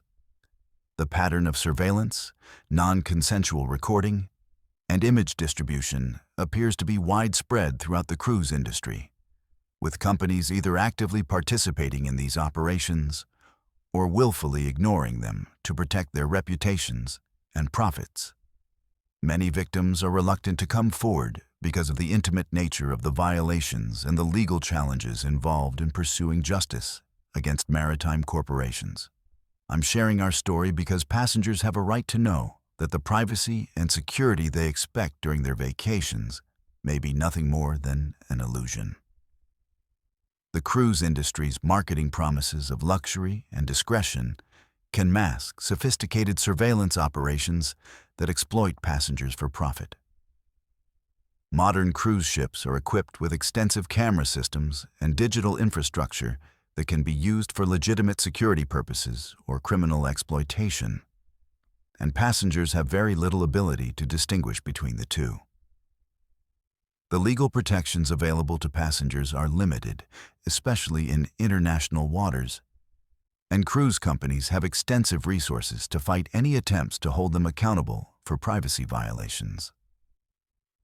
Our dream honeymoon became a nightmare of violation and exploitation that continues to impact our lives in ways we're still discovering. The images and videos captured without our consent during what should have been our most private and intimate moments are still circulating online, and we may never be able to completely remove them from the internet. If you're planning a cruise, especially on newer ships with extensive photography services and modern technology, Please be aware that your privacy may not be protected and that your most intimate moments could become commodities in illegal markets. Trust your instincts. Document any suspicious activities. And remember that the cruise industry prioritizes profits over passenger rights, leaving you vulnerable to exploitation that can have lasting consequences for your life and relationships. My name is Ada, and I'm a 32-year-old financial advisor from Houston. What happened to my husband and me during our honeymoon cruise 8 months ago continues to be the most disturbing and life-altering experience we've ever faced. We had booked a 10-day Baltic cruise on the Norwegian Jewel, departing from Copenhagen with stops in Stockholm, Helsinki, St. Petersburg, and Tallinn. We were particularly excited about the cultural immersion aspects of this cruise, planning to explore historical sites, museums, and local cuisines in each port. My husband, Abel, is a history professor who specializes in European studies, so this itinerary felt like the perfect combination of romance and intellectual adventure. We chose Norwegian Cruise Line specifically for their freestyle cruising concept and their reputation for excellent Baltic itineraries.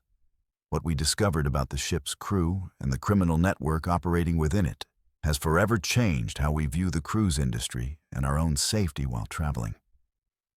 The first week of our cruise exceeded every expectation we had. Abel and I spent our days exploring incredible cities rich with history and culture, from the stunning architecture of Stockholm to the magnificent palaces of St. Petersburg. The Norwegian Jewel provided excellent lectures and cultural programming that enhanced our understanding of each destination. Our cabin steward, Raphael, was exceptionally attentive, constantly checking on our comfort and even providing recommendations for off-ship excursions and local restaurants. The dining staff, entertainment crew, and tour guides all seemed professional and genuinely interested in making our honeymoon special. Everything felt perfectly organized and legitimate, creating an atmosphere of trust and luxury that made us completely comfortable with the level of service and attention we were receiving from the ship's international crew. It was during our stay in St. Petersburg on our 8th day of the cruise that we first encountered something that didn't feel right. While exploring the Hermitage Museum, we were approached by a well-dressed man who claimed to work with the ship's shore excursion department and offered us an exclusive private tour of locations not typically accessible to cruise passengers. The man, who introduced himself as Patrick, explained that he had connections with local officials and could arrange special access to restricted areas of various palaces and historical sites for a premium fee. He specifically mentioned that other Norwegian Jewel passengers had participated in these exclusive tours and had extraordinary experiences that weren't available through the ship's regular excursion program. The offer seemed legitimate and appealing, especially given Abel's academic interest in Russian history and architecture. Patrick's tour initially delivered on its promises. He provided us with access to private chambers in Catherine Palace and arranged for personal meetings with museum curators who shared insights not available to regular tourists. The experience felt authentic and educational, exactly what we had hoped for when we booked our Baltic cruise. However, as the day progressed, Patrick began steering us toward more isolated locations and asking increasingly personal questions about our backgrounds, our finances, and our travel patterns. He seemed particularly interested in learning about our home security systems, our work schedules, and whether we had family members who knew our detailed itinerary. His questions began to feel like an interrogation rather than friendly conversation. But we attributed his curiosity to cultural differences and his role in providing personalized service. The situation escalated dramatically when Patrick brought us to what he claimed was a private historical library that contained rare documents about Russian royal families. The location was in a residential area, far from the main tourist districts, in a building that looked more like a private home than any kind of cultural institution. Once inside, we were introduced to several other men who Patrick claimed were historians and archivists. But their behavior immediately felt threatening and predatory. They began asking the same personal questions that Patrick had been asking, but with increasing pressure and aggression. When Abel tried to end the tour and return to the ship, we discovered that the building's doors had been locked and our phones had no service. We realized we had been deliberately isolated and were potentially in serious danger. The men revealed that they were part of an organized criminal network that specifically targeted cruise passengers, using connections with crew members to identify wealthy tourists who could be kidnapped for ransom or human trafficking. Patrick had been working with Nightveil, our cabin steward, and other Norwegian Jewel crew members to identify passengers with valuable assets and minimal security awareness. They had been monitoring our conversations in our cabin, tracking our spending patterns, and gathering intelligence about our personal lives through access to our belongings and electronic devices.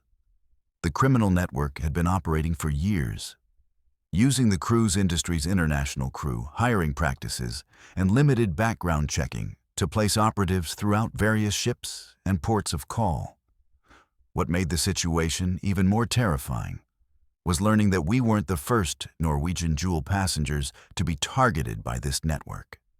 The criminals revealed that they had successfully kidnapped and ransomed multiple couples over the previous 2 years, working with crew members on various Norwegian cruise line ships to identify and isolate victims.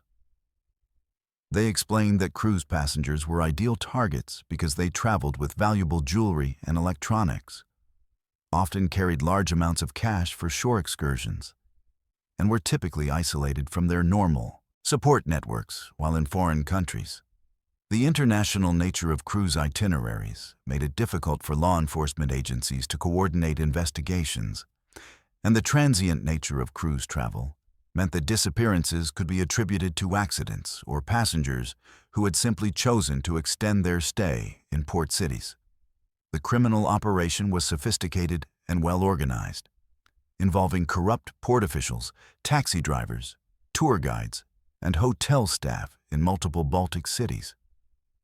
They had perfected methods for isolating cruise passengers, creating fake emergencies that separated couples, and using legitimate-seeming cultural tours to transport victims to secure locations where they could be held for ransom or sold to human trafficking networks.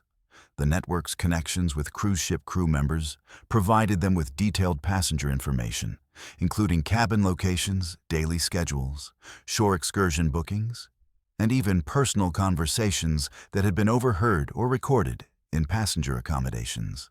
Our escape came when Abel managed to create a distraction that allowed me to reach a window and signal for help. A neighbor in the residential area saw my distress and called local police, who arrived just as the criminals were preparing to transport us to a more secure location.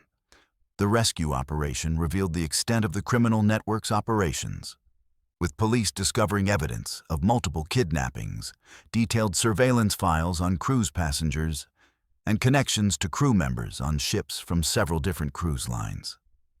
Patrick and his associates were arrested, but the investigation revealed that the network extended far beyond the individuals who had targeted us. The investigation that followed exposed the systematic corruption and criminal infiltration within the cruise industry's crew hiring and oversight systems. Norwegian Cruise Line's background checking procedures were revealed to be inadequate for detecting criminal connections, especially among international crew members who worked in positions that provided access to passenger cabins and personal information. Nightveil and several other crew members were found to have been providing detailed intelligence about passengers to criminal networks in multiple ports, receiving payments for information that led to successful kidnappings and thefts. The cruise line's oversight of crew behavior and passenger safety was revealed to be virtually non-existent, with no systems in place to detect or prevent criminal activity by employees. The legal battle that followed our rescue has been complicated by the international nature of the crimes and the jurisdictional challenges involved in prosecuting criminal networks that operate across multiple countries. Norwegian Cruise Line's legal response focused on denying corporate responsibility for the criminal activities of individual crew members. Despite clear evidence that their hiring and oversight procedures enabled the criminal network to operate, the company offered financial settlements in exchange for non-disclosure agreements, but refused to acknowledge systemic problems or implement meaningful reforms to prevent similar incidents. The maritime legal system's limitations and the cruise industry's political influence made it extremely difficult to hold the company accountable for the safety failures that enabled our kidnapping.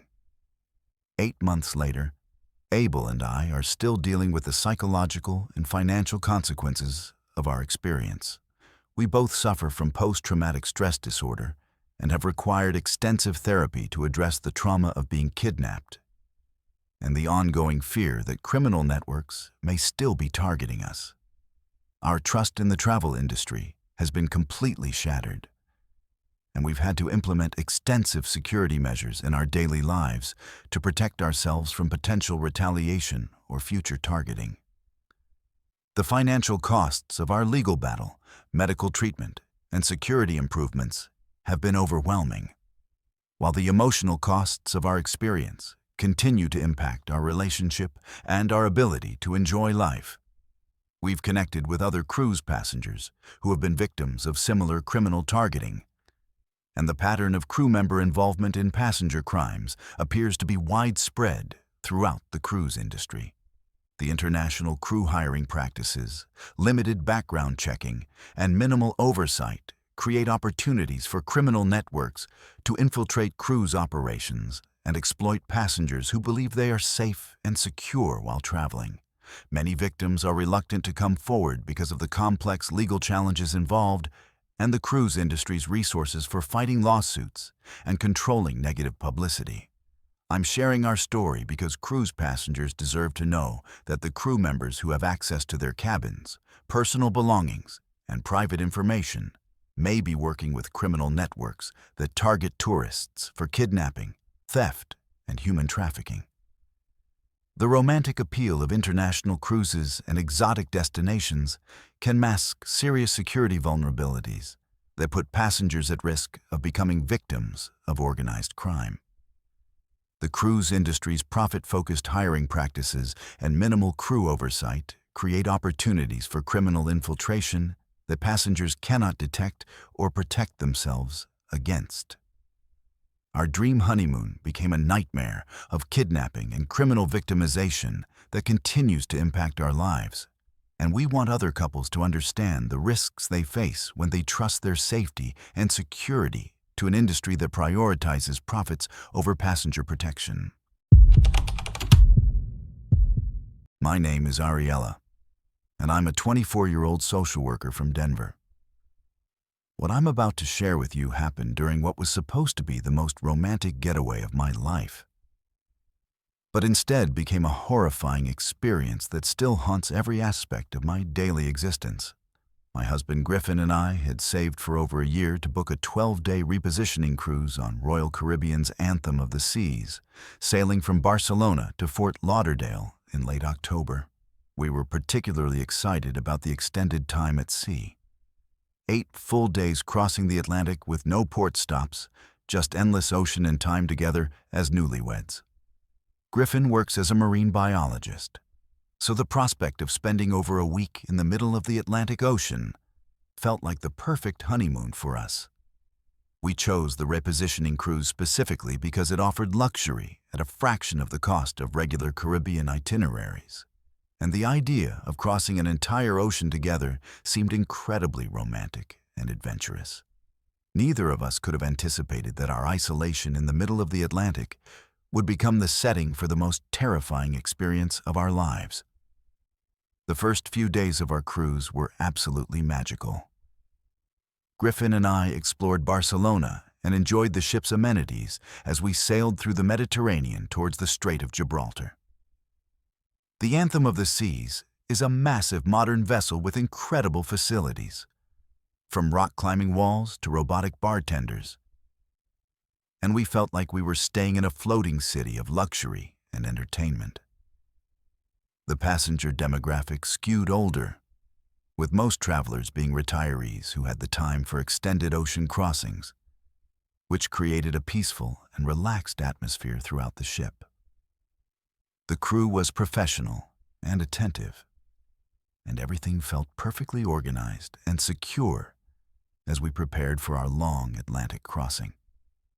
Our ocean view cabin provided stunning views of the endless blue water, and we spent hours on our balcony watching dolphins and seabirds while discussing our future together.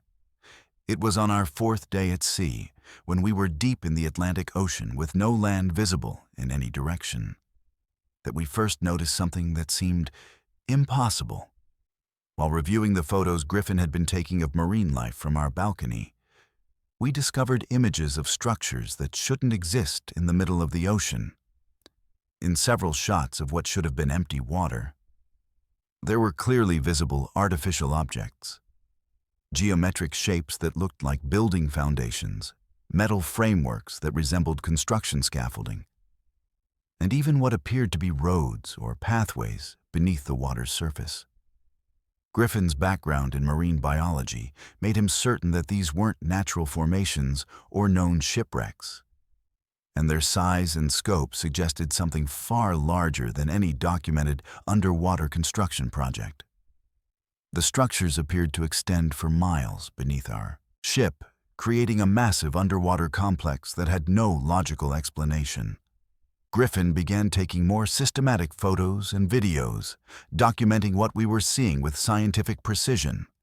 Using his knowledge of oceanography and marine environments, he determined that we were sailing over what appeared to be a completely artificially constructed underwater city or facility.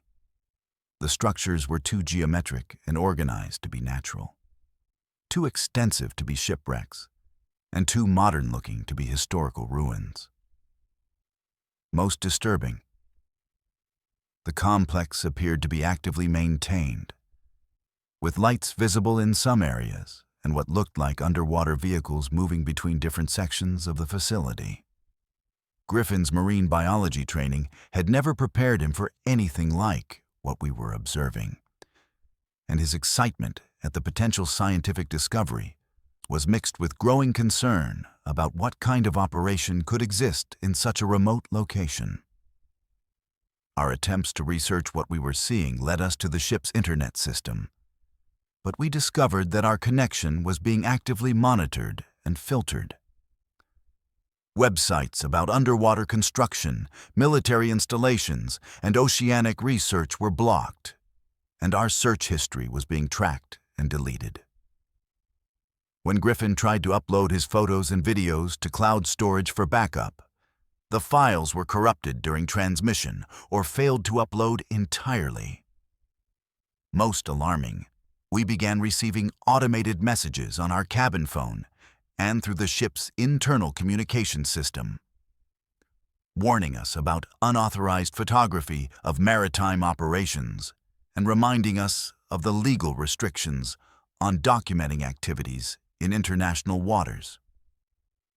The messages referenced specific photos that Griffin had taken, proving that our private activities were being surveilled. The harassment escalated when crew members began approaching us with increasing frequency, asking detailed questions about Griffin's photography equipment and our interest in marine life.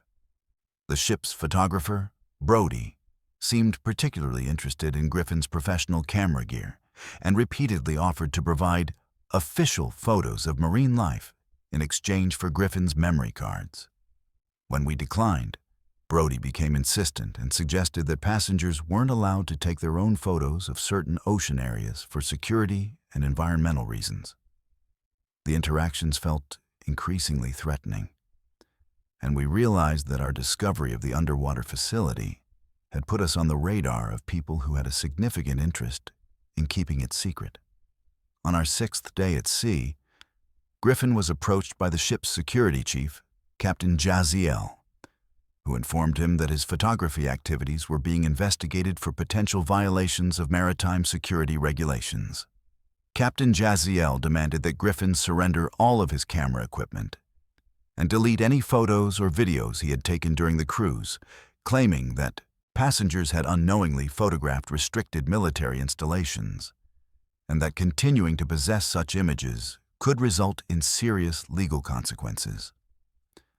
When Griffin refused to comply without understanding what installations they were referring to, Captain Jaziel became aggressive and threatened to confine us to our cabin for the remainder of the cruise if we didn't cooperate with the investigation. That night, our cabin was searched while we were at dinner, despite our electronic door locks showing no record of entry.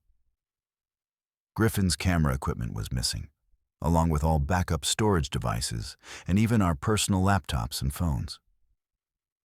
When we reported the theft to guest services, we were told that the items had been confiscated as part of the ongoing security investigation, and that they would be returned when we disembarked in Fort Lauderdale.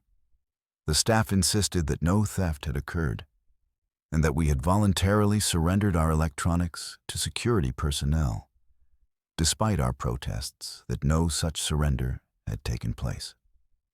Our attempts to contact Royal Caribbean's corporate headquarters were blocked, and we discovered that our satellite phone service had been disconnected without explanation. The psychological pressure intensified over the following days as we were subjected to constant surveillance and harassment by crew members who seemed to be working in coordinated shifts to monitor our activities. Our movements throughout the ship were tracked. Our conversations were apparently being recorded, and other passengers began avoiding us as if they had been warned to stay away. We were excluded from ship activities, our meal reservations were mysteriously canceled, and our cabin service was suspended under the pretense of ongoing security concerns. The isolation and paranoia created by this treatment was devastating, and we began to fear that we might not make it safely to Fort Lauderdale if we continued to resist their demands for silence about what we had witnessed. The most terrifying aspect of our situation became clear when we realized that our discovery of the underwater facility had exposed us to a conspiracy that involved not just the cruise ship's crew, but potentially military or government operations that were willing to go to extreme lengths to maintain secrecy. The facility we had photographed was clearly a major installation that required significant resources and coordination to construct and maintain in such a remote location. The fact that a commercial cruise ship was being used to transport passengers directly over this facility suggested either incredible negligence or deliberate coordination between Royal Caribbean and whoever was operating the underwater complex. The crew's immediate and sophisticated response to our photography indicated that procedures were already in place to deal with passengers who discovered too much. On our final full day at sea, Captain Jaziel informed us that there had been complications with our disembarkation paperwork and that we might need to remain on board for additional questioning when the ship reached Fort Lauderdale. He suggested that our cooperation with the investigation would determine whether we would be allowed to return home or face further detention for security violations. The threat was clear: our silence in exchange for our freedom. Griffin and I spent that last night in terror, realizing that we had stumbled into something far larger and more dangerous than a simple privacy violation, and that our lives might be permanently altered by what we had accidentally discovered in the middle of the Atlantic Ocean. When we finally reached Fort Lauderdale, we were detained by authorities who claimed to be investigating our photography activities for potential national security violations. We were separated, questioned individually for hours about what we had seen and photographed, and required to sign documents acknowledging that we had inadvertently witnessed classified operations and agreeing to never discuss or investigate what we had observed. The authorities made it clear that any future attempts to research or publicize our experience would result in serious legal consequences under national security laws. Our confiscated equipment was never returned, and we were warned that our communications would continue to be monitored to ensure our compliance with the agreements we had signed. 6 months later, Griffin and I are still dealing with the aftermath of our Atlantic crossing. We've both experienced ongoing surveillance and harassment that we believe is related to what we witnessed during our cruise.